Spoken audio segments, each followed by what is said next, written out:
Hello, my name is Brent Vauclin, and I bet you can't tell from my accent I'm from South Louisiana. Anyway, I've been studying and teaching fast-pitch softball pitching for approximately 16 years. From my studies and trial and errors, I've developed a reverse progression style for warm-ups and teaching pitching mechanics.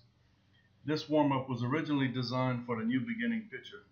Later, I discovered that this warm-up also works perfectly for the experienced pitcher. My disclaimers for this video is this is only a demo for my warm-up routine and not an actual lesson.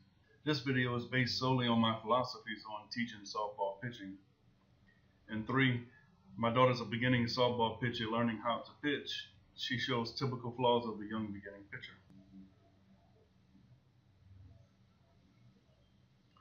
In this step, the sole intention is for the pitcher to feel the pitching arm go from back to front in a straight line and to feel the ball roll off the fingertips and finish with the bent elbow to help prevent unnecessary forces on the shoulder.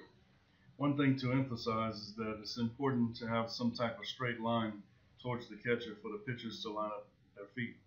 Another thing to emphasize is to keep the back heel up facing the sky so that later the back foot will drag on the inside of the front toe.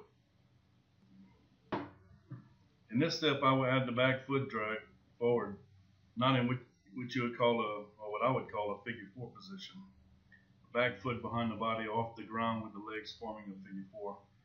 Dragging the foot forward will allow the hips to close for maximum rotational forces. Studies have shown that over 80% of pitching speed comes from hip and trunk rotational forces. By finishing in a figure 4 position, the hips can't close, causing the pitchers to lose speed.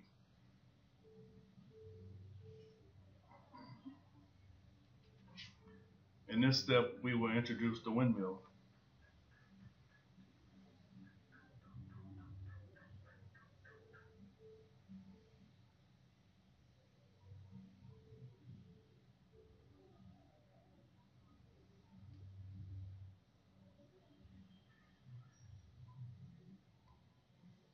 In this step, I will introduce a drag foot at the end of the windmill.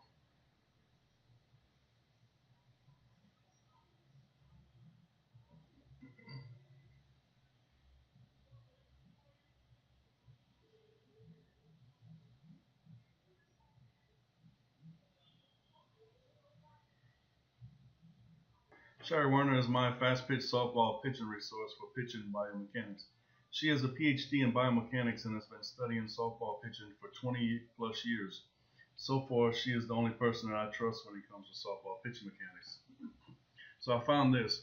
Werner agrees those who follow through with a straight elbow so that the hand raises up above the head place a lot of stress on their shoulders, she says. Those who snap their wrist and elbow, then bend both joints, protect the shoulder better.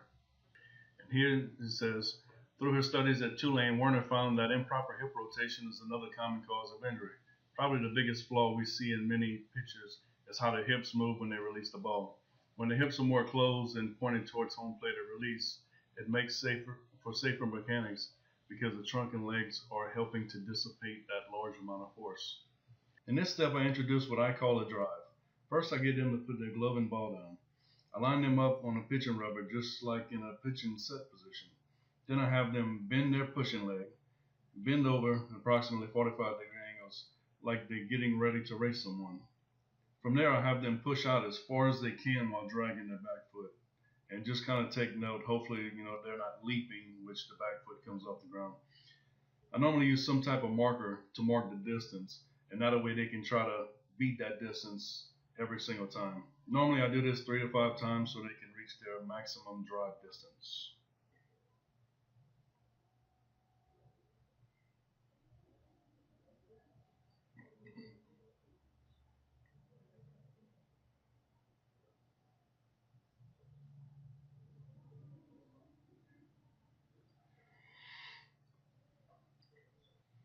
In this step, we will put the whole windmill pitch together.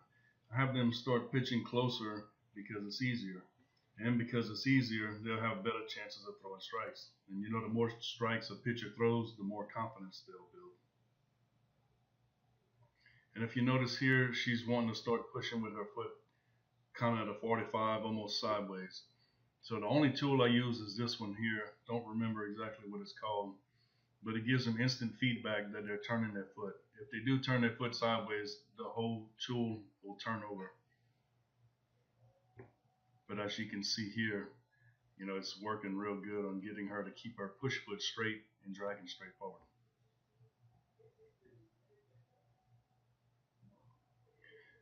And then last but not least, it's full distance pitching. In this step, the pitcher will back up to full pitching distance and practice working on timing, hitting spots, etc. Thank you for watching. If you have any questions about any of this, please don't hesitate to contact me via my Facebook page, Brent Vauclin - Fastpitch Softball Pitching. Thank you.